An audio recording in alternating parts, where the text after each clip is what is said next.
stati almeno 3 gli scoppi fortissimi nella trattoria Bea Storia di via Levantina a Jesolo. Poi le fiamme sono divampate in pochi secondi, raggiungendo la palazzina dove c'erano circa una ventina di persone, soprattutto giovani, che dalla terrazza gridavano e chiedevano aiuto. Sono intervenute diverse squadre, l'incendio è stato importante, ha coinvolto oltre che il piano terra anche i 2 piani sovrastanti.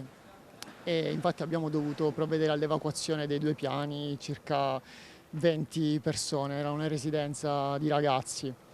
Le cause sono in fase appunto di accertamento, non sappiamo ancora di preciso cosa sia successo, stiamo valutando, ne avremo ancora per un bel po'. Per fortuna siamo riusciti nel contempo a estinguere le fiamme e a mettere al sicuro le persone che non riuscivano ad uscire dal vano scala in quanto era coinvolto dalle fiamme e quindi hanno dovuto evacuare dalle finestre. L'ULSS 4 ha adottato un piano di maxi emergenza con ambulanze da Jesolo, San Donà e Cavallino. 10 feriti, tutti lievi per fortuna, sono stati trattati rapidamente tra gli ospedali di Jesolo e l'ospedale di San Donà. Abbiamo allertato anche l'elisoccorso, ma fortunatamente non vi è stata la necessità di far intervenire il mezzo. Il locale, che al momento dell'incendio era chiuso, è stato posto sotto sequestro. Al momento non si esclude nessuna ipotesi, dolo compreso. La società Italgas, che gestisce la rete nella zona, nel frattempo ha effettuato i primi accertamenti sul contatore e gli altri impianti di pertinenza che servono la struttura